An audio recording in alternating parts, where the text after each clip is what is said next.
Good morning. Good morning. And I welcome you again to our Wednesday morning class here at HeartLight Spiritual Center. So glad for you that are here in person and you that may be joining us online. We want to welcome you to the class today. The class is a continuation. Actually, the title of it is The Secret Techniques of Meditation that Jesus used that was edited out by the church, is really the subject, but it's really a broader subject, not just about that, but it's about a lot of things that he did as a way shower. And I want to emphasize Jesus in the symbolism of the way shower, the teacher, or they would have called him the rabbi. Rabbi just means teacher, that's all it means. It really had nothing to do with a religion, as it's been made to do today in Judaism. Claims the rabbi as their leader, but actually it just meant those who were teachers. So many things that he did that is missing in our lives is now being restored back to us. And I want to make this clear again, because I want to take the time to do so, that where we are in the juncture of time is a place in which we cannot really go forward into the next step of our evolution until everything is completed and finished that was to be completed in our last stage of evolution. In other words, we cannot carry into the next stage unfinished business from the previous. So the fact that we refer to the past more now as a 3D lifestyle, that even in the 3D world, a lot of things that would have helped us to have better 3D experience was edited out, mostly by religion and politics, which were the same at that time. You know, they called it the Sanhedrin court, but the Pharisees, the Sadducees were all very political that ran the religious system also. Even what little information we have about Jesus's time was pretty much deconstructing that system. He really was bucking the system of his time. That's why they hated him. That's why they crucified him, whatever that might mean to you. Excuse me. Crucifixion can mean a lot of different things. It's according to what level of understanding you want to take it. If you take it on the literal Christian, he went to the cross and died. If you take it from a metaphysical point of view, the cross and crucifixion represents the undoing of the human ego until there was nothing left but the divine and the human. So the crucifixion, that means the undoing of the ego mind.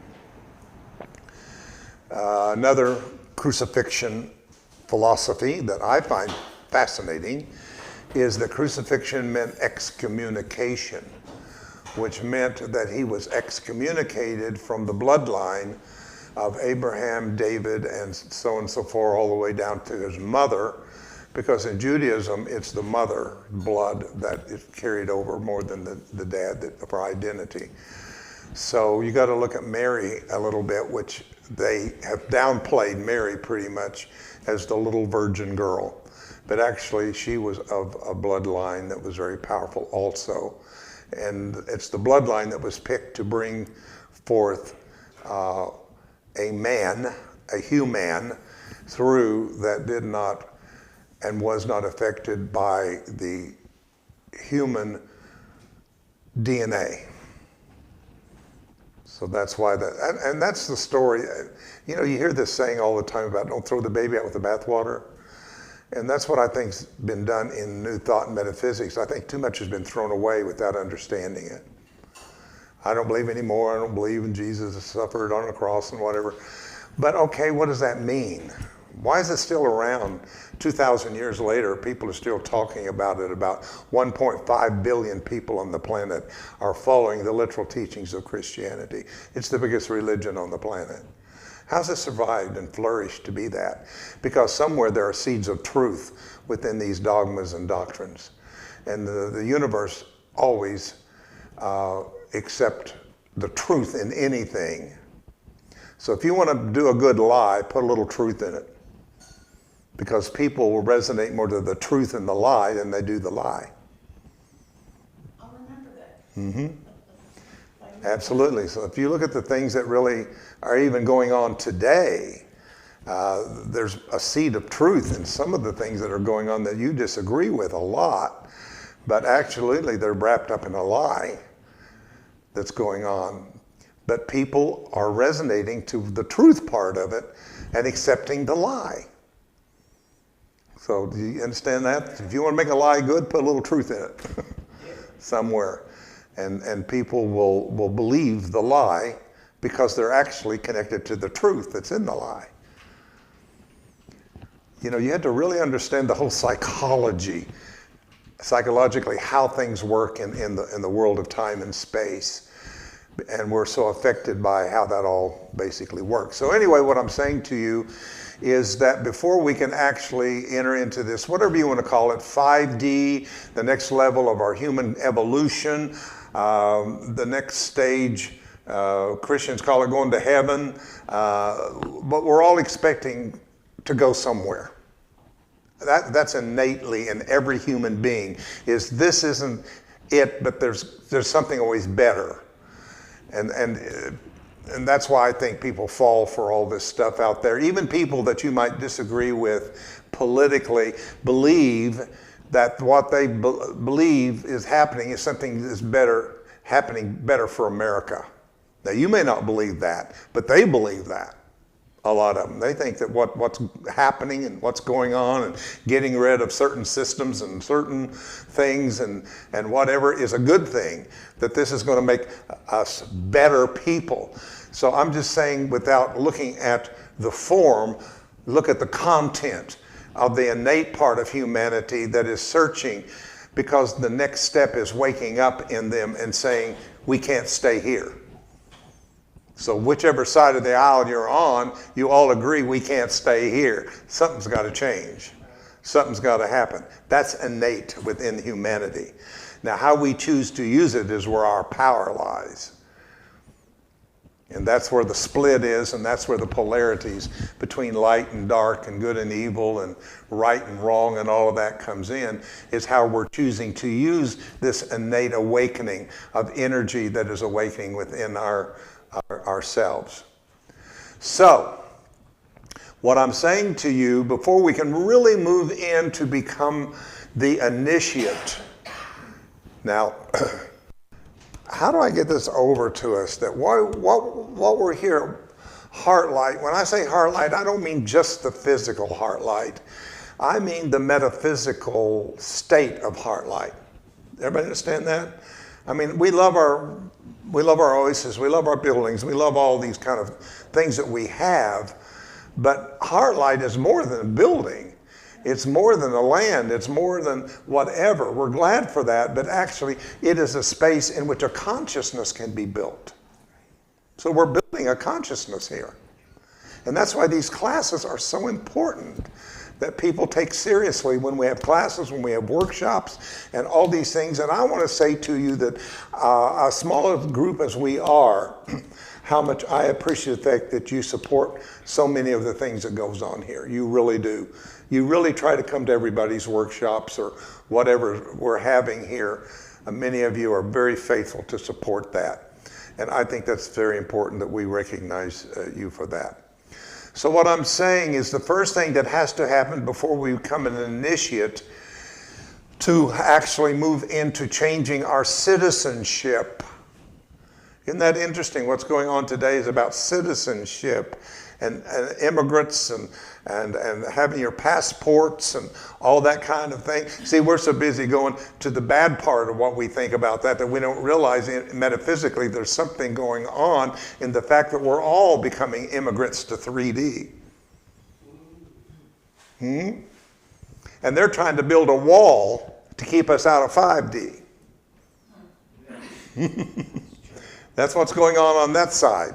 They don't want us to go forward. They want us to take steps backwards because they're saying that that was a happier time, and it was for certain people. If you were privileged and power and whatever, it was a great time right after World War II. Not all people, but we forget that, and we call those the good old days. So there are things that have to be restored, is what I'm saying to you, that has been edited out so that we can fulfill. One of the great statements that still remain in the Bible about Jesus' mission was, "It is finished." 2 words, 3 words. It is finished. What he was saying there, I've completed my mission. I've done all that I came incarnated to do. There is nothing for me to do in this dimension. I'm now an initiate to go into a higher dimension, which I think he could have gone into higher dimensions that he went into, but I think he went into 5D so he could be close enough to 3 and 4D that we could have access to what he was building for us in 5D. Do you get that at all? I go to prepare a place for you that where what? I am. Where do you think all this I am stuff? Do you think it's just accidentally showing up and everybody's talking about I am, the I am discourses, the I am this, the I am that? No, because we're getting so closer to the place that's been created in the I am that we're connecting, consciousness is connecting to the I am of 5D. So the whole I am, every time you say and use I am spiritually, you are using a key to unlock the dimension of 5D in yourself.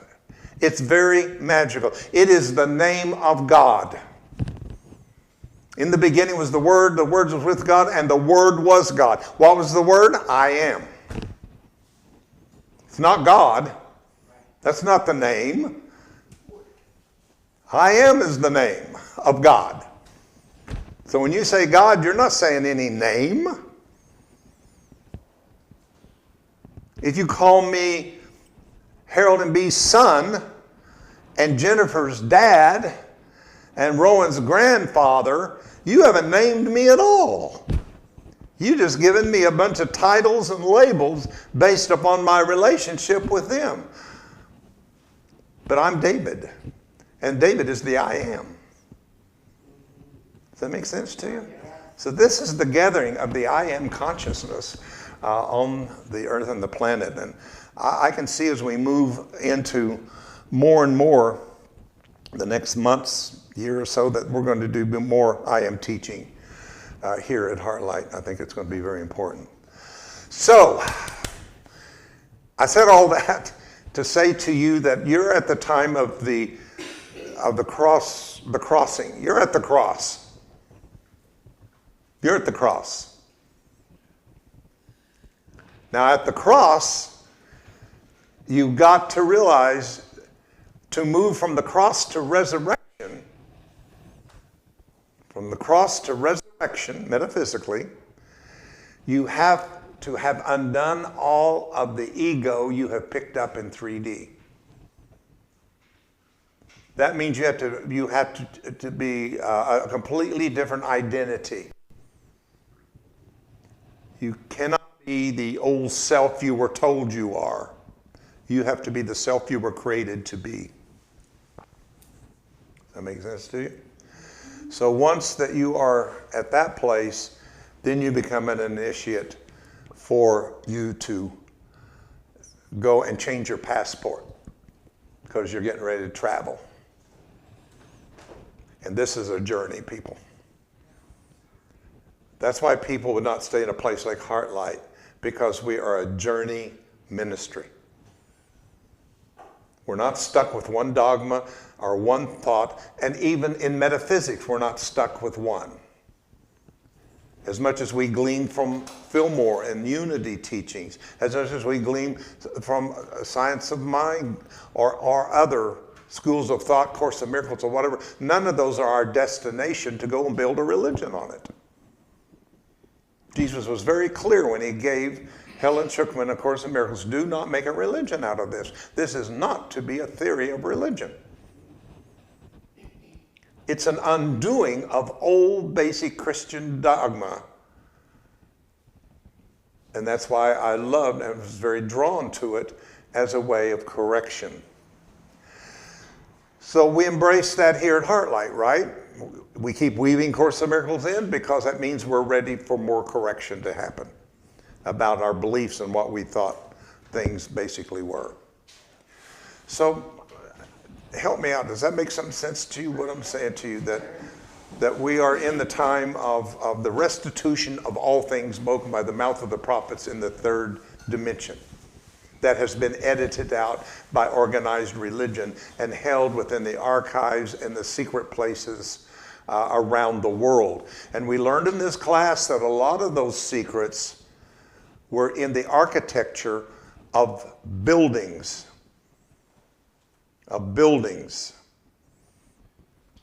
And I keep mentioning to you, my greatest attraction is Scotland, and that is to Roslin Chapel, a 500-year-old chapel. But you go into, anybody been to the old, in Europe and places like that? Have you ever been to the old cathedrals and things like that? And you notice all the stuff in there? And you go, oh, how pretty. All of that is coded information that has been coded through the artist. It's always the artists that lead the way. Even today, movies that I've liked years ago, I'm seeing happening in the world. Because people like Steven Spielberg and all of them were visionaries. They were able to tap into the world of metaphor that had not been made conscious today. I've learned a lot of things through movies and documentaries and things like that was not just made for entertainment, but it was the breakthrough coming through the artist of prophecy of what's getting ready to happen in the world. So you got authors, you got artists, you got all those kind of people who are creative thinking. Most people are not even creative thinking, they're just stuck in their world, doing the same thing every day at the same time over and over and over again. And if that hits some of us, so be it. If you're not creating some new things in your life, I mean, change your furniture for God's sake. Move it around somewhere. Get in your closet. Get rid of old clothes and get some new stuff or whatever. But change things. This is what you're here for, is to find the dance, the movement of life, which is about change. If you get stuck and regimented, you're going to live in your low chakras. You're going to live in your lowest chakras. And that's where density is, and heaviness. I don't know why I feel so heavy and depressed all the time and whatever, because that's lower chakra living. And we will be dealing with that in the next week or two in the meditation on how that we can raise this energy out of these lower dense frequency chakras into higher states of vibration. And that's what can change your life. I noticed in The Chosen, one thing that I was very aware of, how many times Jesus kept leaving them to go pray. Remember that? Constantly. He did not hang around them very long that he said, I have to go and be alone and pray. I'm telling you, he was doing a meditation that was connecting him to the next dimension in which he was preparing himself to move into. Now, do you think the church, when I say the church religion, want you to know that? No, let's get rid of that one. Let's get rid of the one that he did that worked and raised his vibration out of the human Yeshua Jesus realm to the Christ conscious and pick up a connection with divine mind.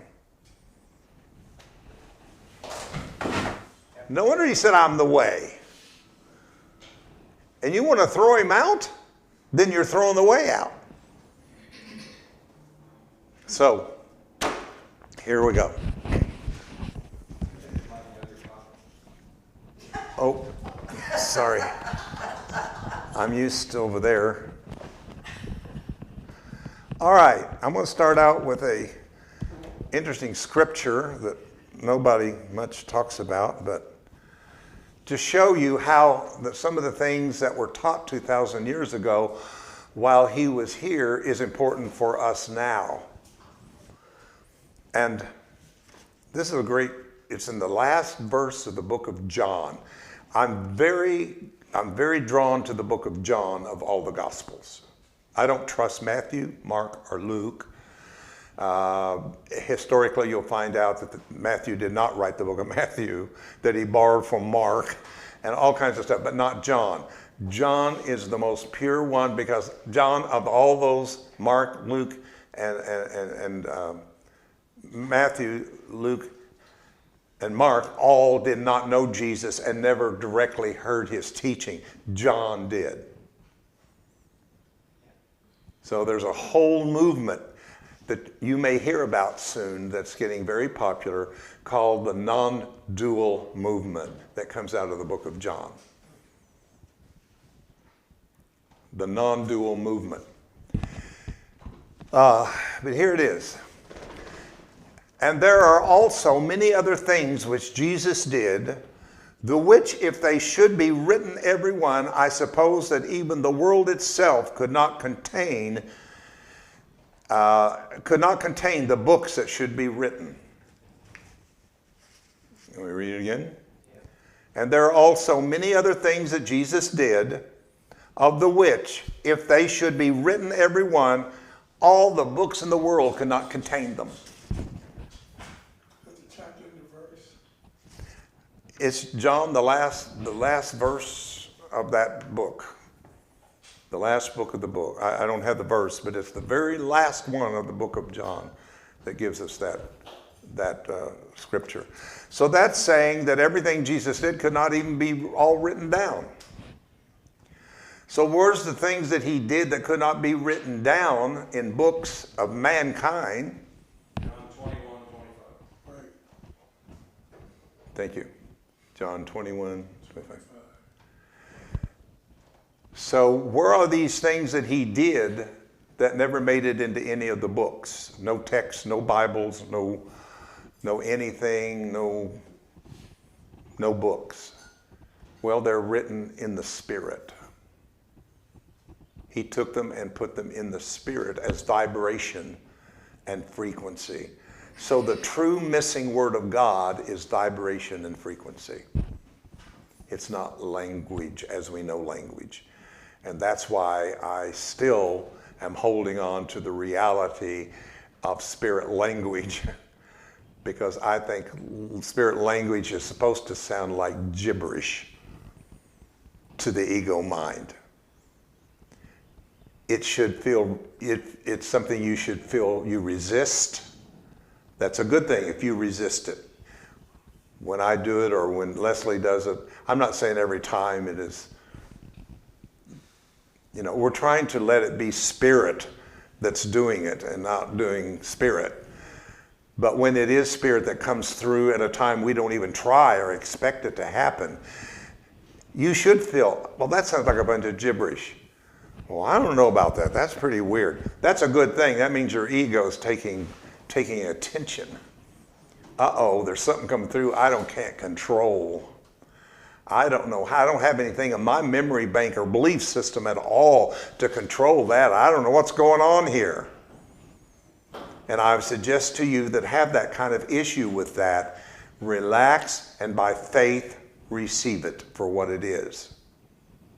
Do you realize, and this is by an atheist scientist, that 97% of your DNA is genetic gibberish? Carl Sagan. That's a quote from Carl Sagan when I started DNA teaching and work, that we only use 3 to 5% of our genetic material. When you see all this, that's only 3%. I think it's more now, but it's 3% at the time that he was here. That meant 97% of your DNA has never been made anything. It's just laying as a bunch of vibrations and sounds in your DNA. Junk DNA, they called it. That's what they call it. The 97% unused DNA is junk DNA, and they said that it was in there because it was not needed for our evolution and it meant nothing. Well, that shift has happened, and now all the pharmaceuticals are trying to own it because they feel there's answers to medications that could heal a lot of diseases in that junk DNA. So I would say there's treasures in the junk. Yeah, so just think about that. What little bit of your DNA has been used to evolve your physical body is still laying there. And when it wakes up, it starts vibrating. Vibrating. And when it vibrates, it hits the air. And vibration hits the air, you get a sound. Not language that you learn, but the language of light and spirit.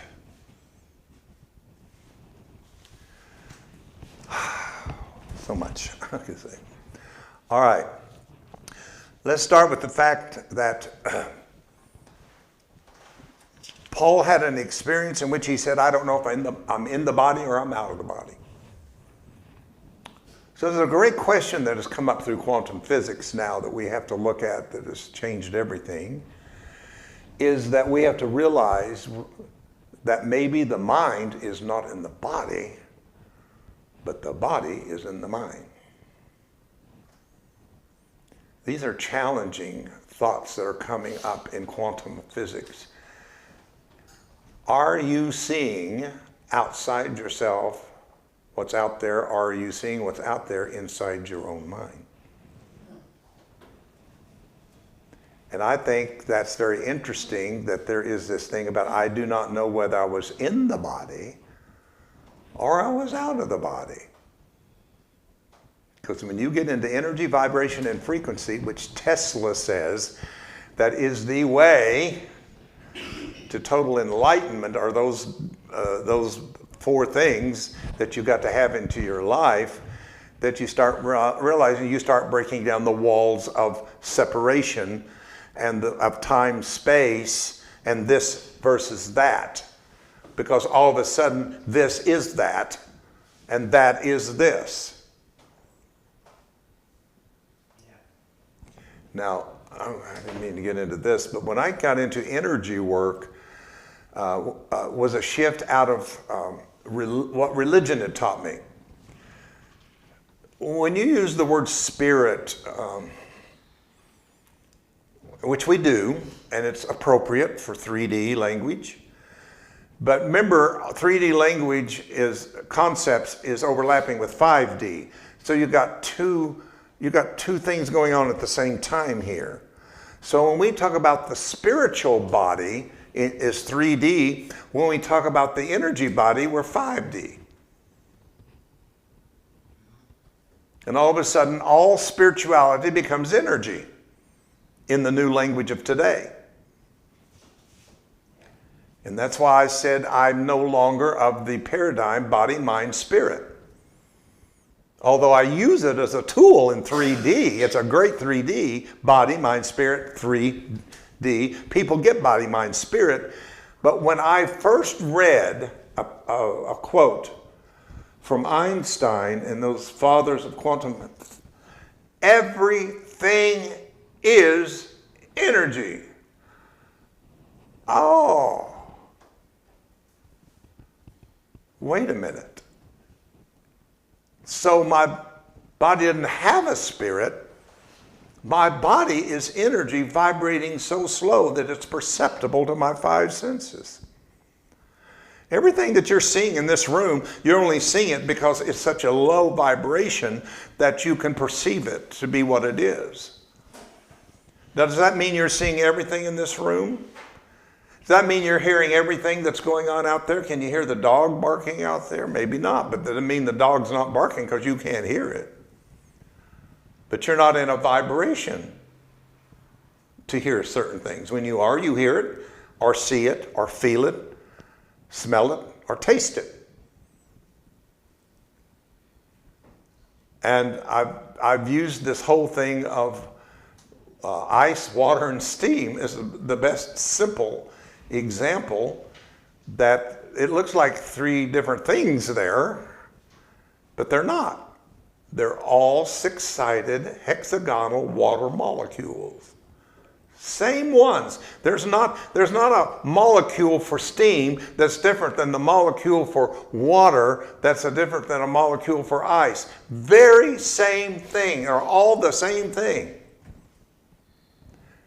But you know, somebody tell me what makes the difference between those three things? Heat. Speed. The Temperature. Temperature. So, when the temperature is high temperature, it causes a lot of space in the molecules, and you get this form of something more ethereal like steam. I can't hold steam in my hand. It's not an object. I can see it. I can kind of know it's there, and that would kind of represent what religion calls spirit. Spirit is a more mystical aspect of them. But let's turn the temperature down. Okay, let's turn it down. What happens? The molecules now start heating up and vibrating slower toward each other, and there's less space between them, so they become a more dense form of steam, which is water. Now, water's all different than steam, but I still got to put it in something or it's going to run all over the place. So I need a container. That's soul. Your soul needed a container to contain itself. Let's bring it down to 32 and below, and the molecules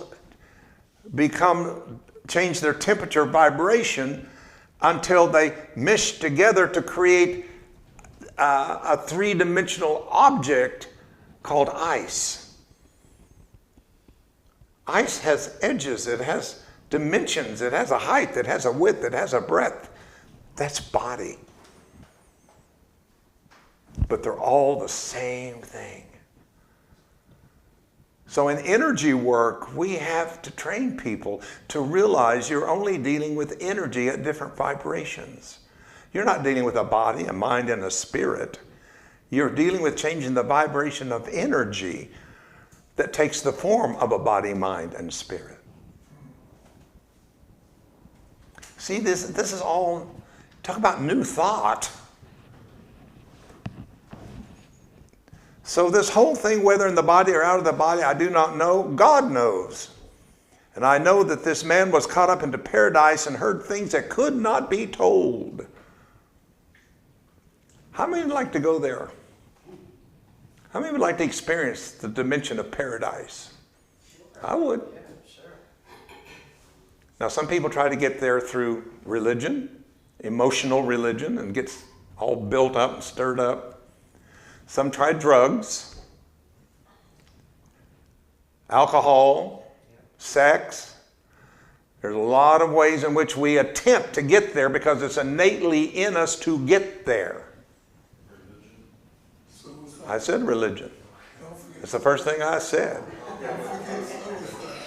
Now, I'm not saying those things can be bad of themselves, but I'm saying when you use them as a rerouting of what you're trying to get to, it's not going to work. Because you can use those things and not change your vibration. Your base vibration can stay the same. That's why you got to do it over and over and over and over and over and over and over again. I'm not talking about that. I'm talking about an experience of a dimension to be caught up into paradise and heard things that cannot be told, which man may not utter. Paul is actually describing himself having what modern spiritual teachers would call a Kundalini awakening. So the teaching of what's different in meditation in this class versus even the meditation we do over there is we do it for relaxation. I'm teaching meditation for awakening. It's an awakening experience. It's not an escape into relaxation. That's fine. You keep that. We all need that. I do that too. But this is not the meditation that Jesus would have taught. Jesus was trying to show us a meditation to awaken ourselves to a higher vibration and bring us back to the original blueprint of who and what we are created to be. He rose to the third heaven. Why the third heaven? One of the buildings that we have talked about here is the Temple of Solomon. Why? The Temple of Solomon was so important to represent your body.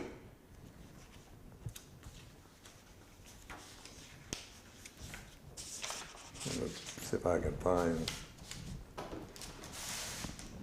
Let me read this again to you.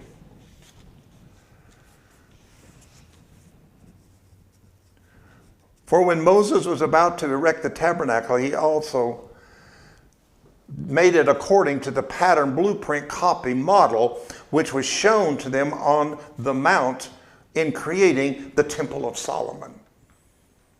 So it wasn't just built as a nice building or pretty building. The dimensions, everything down to the pins that held the curtains together, the color of the curtains, the scarlet, the white, the purple, all of that was all coded information that would be understood by a generation who would come at the end of time as we know it. You know, I'm not trying to make you feel special, but you are. In that sense, on a spiritual level, because you have chosen to be here for this time, for this experience that is trying to happen, that we have not been quite ready for, but we're getting ready for. And we're getting closer and closer. By the more I see of what's falling down out there, the closer I know to the breakthrough point. Our bodies are like tents that live, in which we live in on earth. But when destroyed, God, just Creator, gives us another one. It says in the Bible, He just gives you another one. And all your friends and them say the reincarnation is not in the Bible. It's just ridiculous. If you lose one body and tent, God will give you another one. The tents we live in are like a heavy burden at this time. And we all groan because we want change. So be cheerful because change is a-coming. But you buy in and adapt to these bodies of pain and sickness and whatever. This is not your inheritance.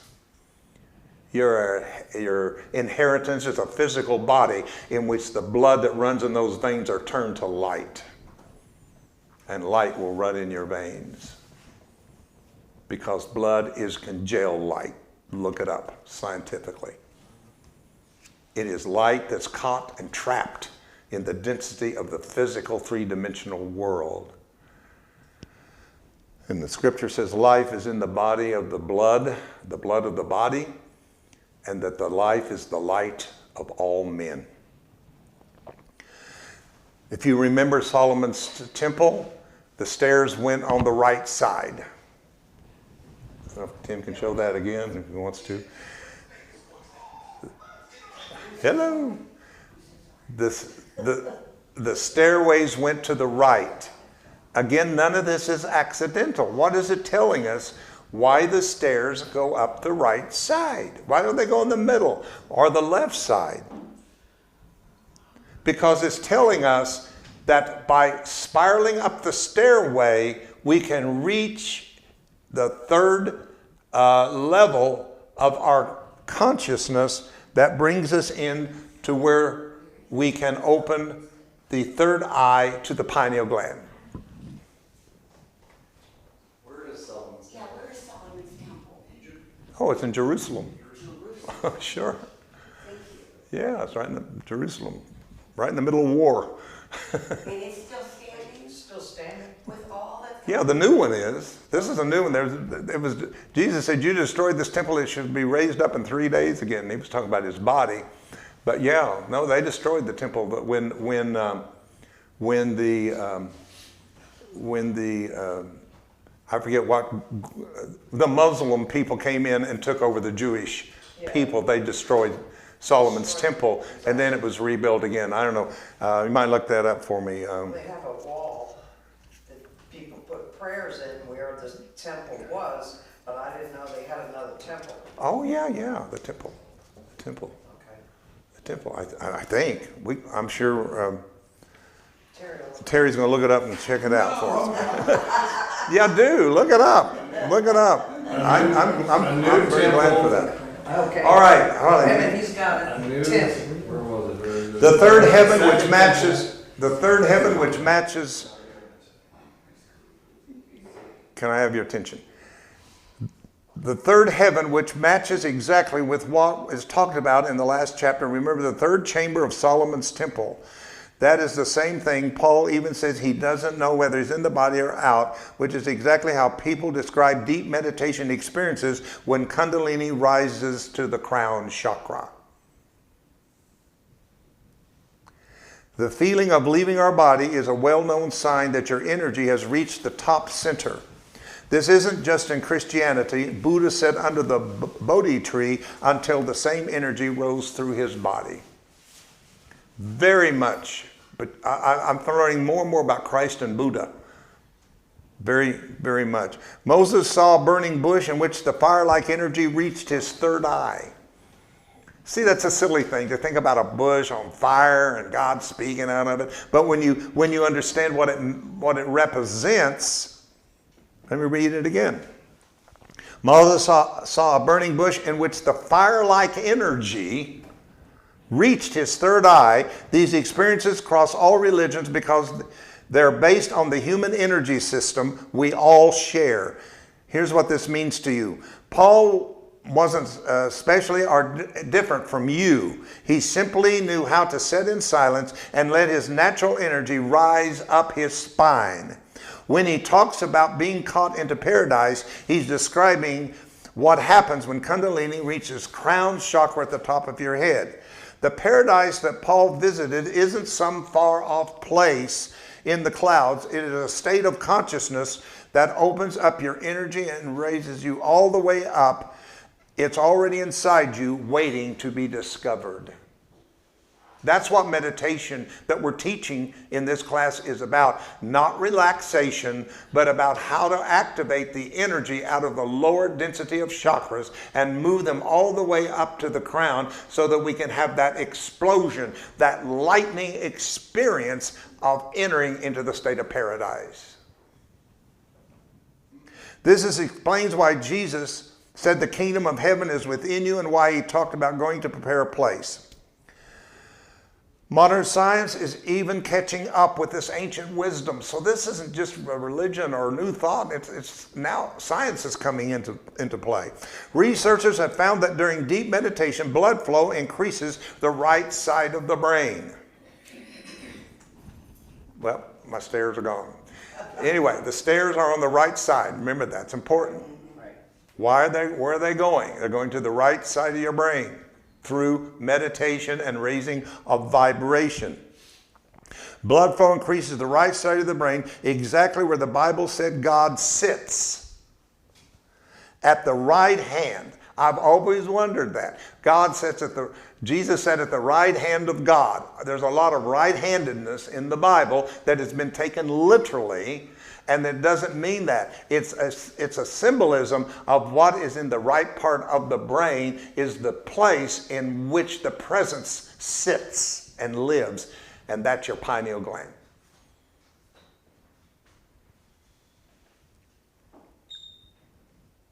The brain scans show uniquely activating the pineal gland located right where the ancient traditions placed the third eye. So, today we're going to do the first part of this meditation. It's going to have to be in parts because we're going to take it slowly.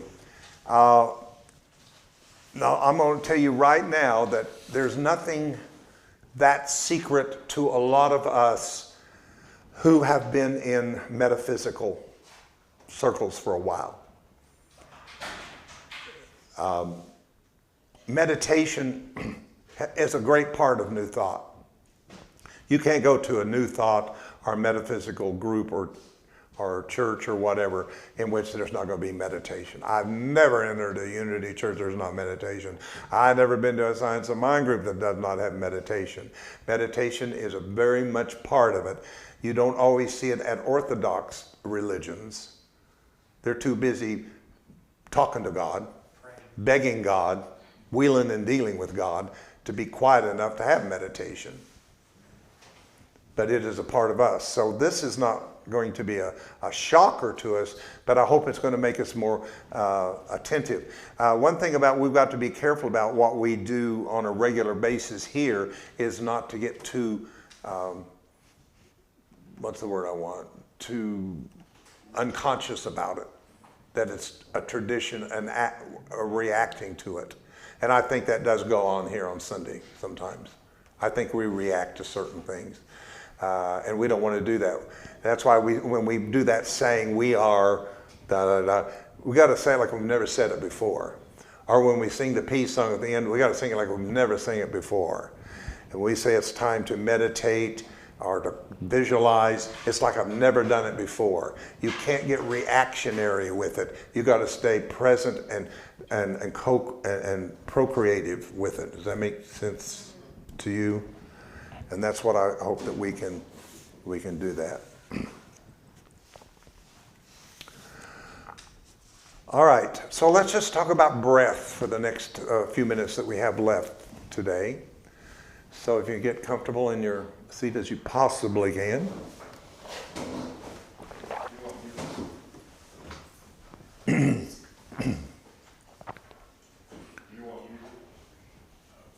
Yes, you can do soft, vibrational alpha type things if you want. It would be great.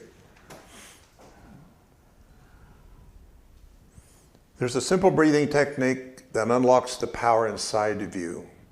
And for centuries, only a select few have known about it. This method does not just keep you relaxed, it actually activates the 7 energy centers of your body that we will eventually discuss. Throughout history, spiritual teachers have discovered this breathing technique independently, only to have their teachings watered down or hidden by the who wanted to keep spiritual power for themselves. This kind of meditation is self-empowering. That's not the agenda of most churches or religions, is to keep you disempowered.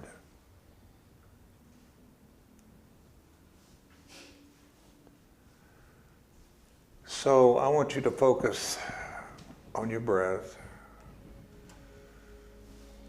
I want to teach you a breathing way that you're going to do a 3-part inhale. You're going to, first part of the breath will be the stomach comes out, then you'll move up to the center of the heart,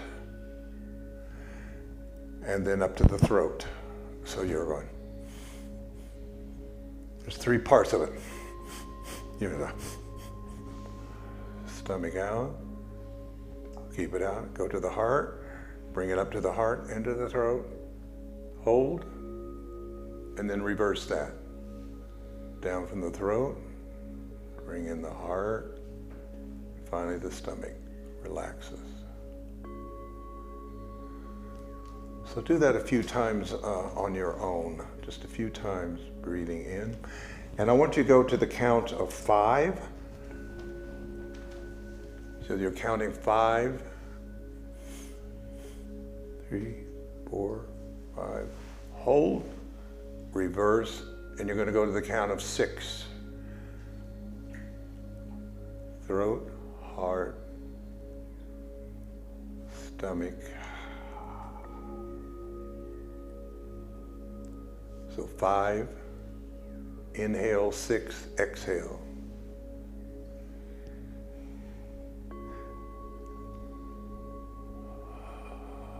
And it's preferably, I believe, through the nose and not the mouth. I know there's a lot of talk about that, but I've learned that doing this through the nose activates your parasympathetic nervous system. Takes you out of fight and flight and changes the nervous system. The nervous system is one of the most important parts of carrying messages and communication through the body. Let's do it again, breathing in, heart, throat, exhale, and 6, and 6. When you are breathing this way, you're literally breathing on the seals of the chakras. Just as Jesus breathed on the disciples, the ancient teacher said that when Kundalini engine rests at the lowest center, people feel sluggish, unmotivated, disconnected from spiritual reality. Let's breathe. Hold and reverse.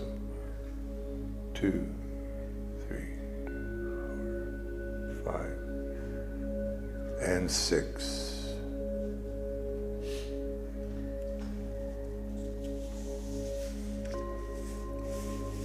Continue breathing. Continue until you feel comfortable with the pattern. Remember, stomach out. Raise it to the heart, throat, throat, heart, stomach.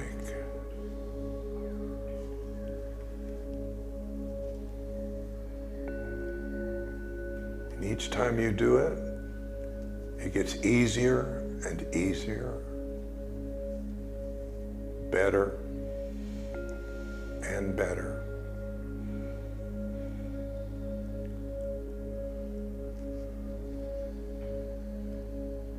As you continue to do this, at some point, if you'll continue to do it and practice it, you may feel just a little stirring at the base of the spine in the form of a heat or coolness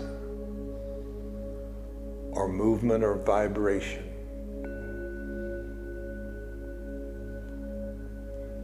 Keep it going.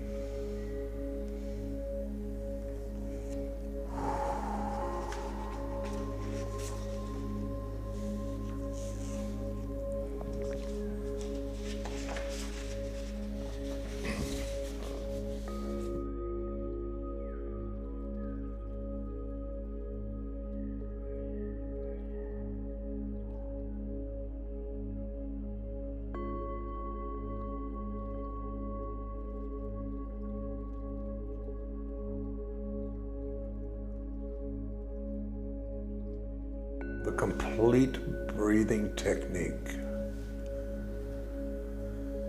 Again, together from the stomach. Heart-focused breathing. Focus your mind and your energy will follow to the heart. Move your attention to your throat. Hold. 5, 4, 3, 2, 1.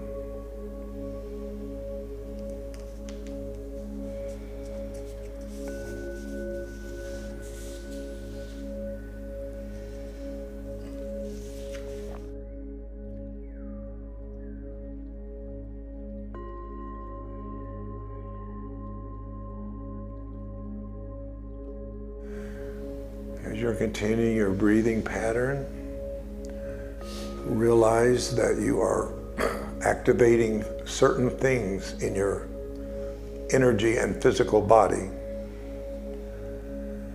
increasing the activity of the prefrontal cortex associated with the third eye center, and decreased activity in the default mode network that part of the brain that creates distracting thoughts. You that have trouble with trying to meditate with distracting thoughts.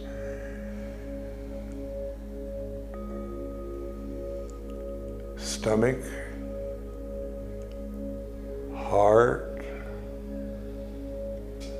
throat. Exhale, 5, 4, 3, 2, 1.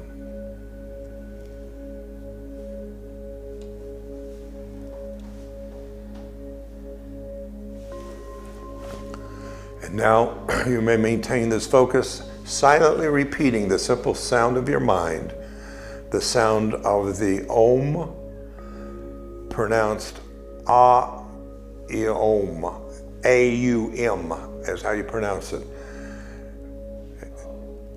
Om, Ah, open,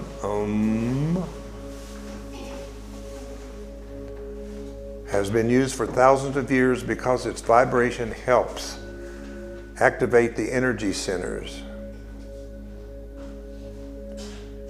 The vibration is what matters, not the specific word.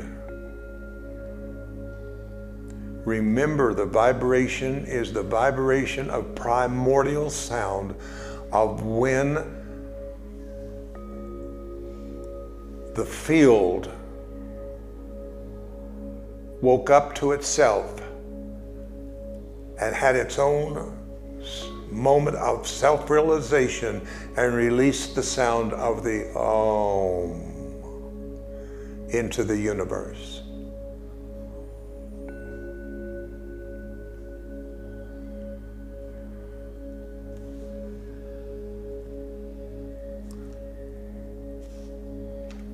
The most important part of this practice is to don't worry about your thoughts, don't fight them, simply observe them passing like clouds, passing through your mind. Those thoughts that bother you are not your meditation. The meditation is behind those thoughts, observing those thoughts. You are the silent observer of your thoughts.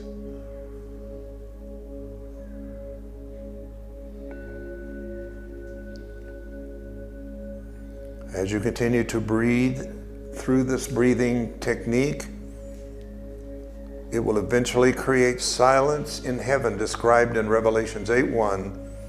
With constant practice, you begin to feel the subtle energy movements along your spine. As each center awakens, you'll experience specific. And the next stage of next week, we will start with our first center, the base of the spine, which will release the stuck energy of feelings of insecurity and being ungrounded.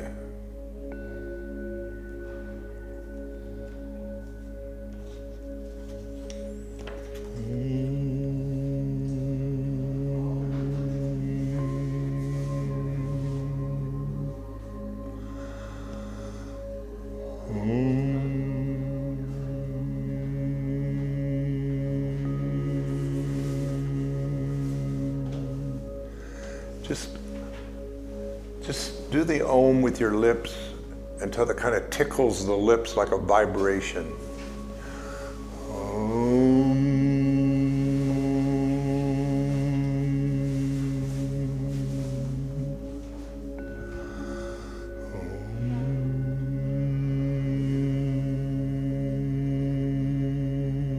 If you just barely touch your lips and do the sound, let it become Om.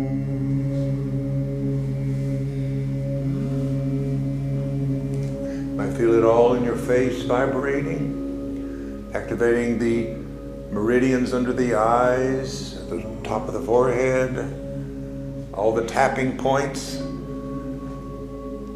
activating every meridian throughout your body. The kidneys are right here under the eyes. So if you can make that vibration go there to vibrate. If you want to tap, you can tap right under your eyes if you would like to do that. Beautiful. Beautiful. Let's tap on top of our head, or at the center, top of our head. At the top of your head.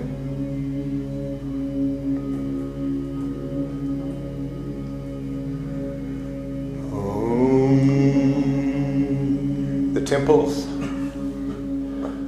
side of the eye.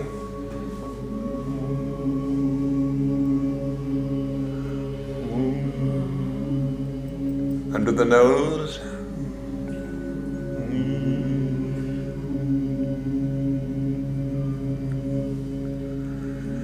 Chin.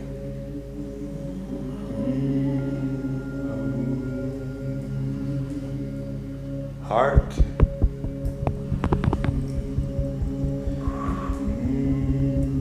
Keep the vibration going. Energy will follow where your attention is. So wherever you are in your body, you do the sides, under the arms.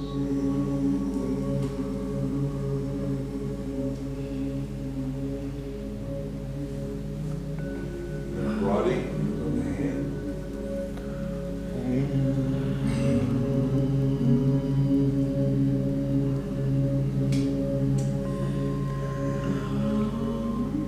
Eventually we'll do this and we'll add some affirmations to them and replace positive with negative affirmations that we've been taught. We'll get rid of the negative ones that we've been taught about ourselves, replace them with positive affirmations. My dyslexia kicked in. Okay. Take another deep, slow breath.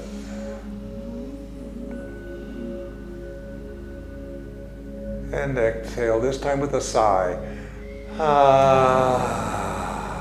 Let go, let go, let go, let go, let go, let go. Now you created space for the co-creation of a wonderful day, a wonderful week, a wonderful life. And so it is. We've got to start doing. Yes, I agree. I know I have a lot of knowledge and stuff, but we got to start doing this stuff. This is part of it, though. We're doing it. You are doing it. We're doing it together, too. This is what I loved about Amy's workshop. You that did not make it, it was a doing workshop. We covered a lot of doing in that workshop, and what was accomplished there was amazing. We became a choir, we became songwriters, we became poetry, we did poetry. It was just amazing what she got out of us, and that worked. So we got to get her back here. That was not the best day to have had a workshop. I know a lot of you were so busy, and thank you again so much for all that you did. The cleanup and all that was just beautifully. Everybody really enjoyed it. But I think we should get her back and do some of these workshops, because she has a real ministry of putting this into practical practice for us. So we will do that. All right. Well, our time is over. That was a good meditation, David. Thank you. As little as it was great. Okay. Well, the next part, well, that's just stage one. Stage one. Yeah. Each time it needs to be a little longer. Yes. A little longer. We're going to loose the seals next time. Yeah. I'm ready for that. So I'm believing that when we get to this class and these meditations, it's going to have shifted and changed something in our lives and put us in a position to receive. And also what I'm doing over there on Sundays, we're going to jump to abundance. Is my first jump that we're going to do over there that we're heading for Sundays. And abundance can mean a lot of things, not just money, but the abundance. I come to give you life and more abundantly, the teacher said. All right, if you have anything to share, we certainly always appreciate it. We did make our budget. That's always, to me, an amazing thing. Like, oh my goodness, what a tough... You want to make your budget plus more. Absolutely. We're going to be more in our budget when we get this going. We're already getting some reaction to the Oasis. for rentals and things like that. I think it's going to really be good, but we're going to need people to help. This is a new expansion in which we as a community need to find something that we're comfortable in doing to be an assistance to help this. This is not to fall back completely on Tim or Cindy completely, or Sandra, or any of you that are involved at this point. But we got to work as a team and as a community. So thank you for doing that. All right, have we done the offering? That's done? There's no basket? All right, thank you so much for coming today. Appreciate it. In this moment, here I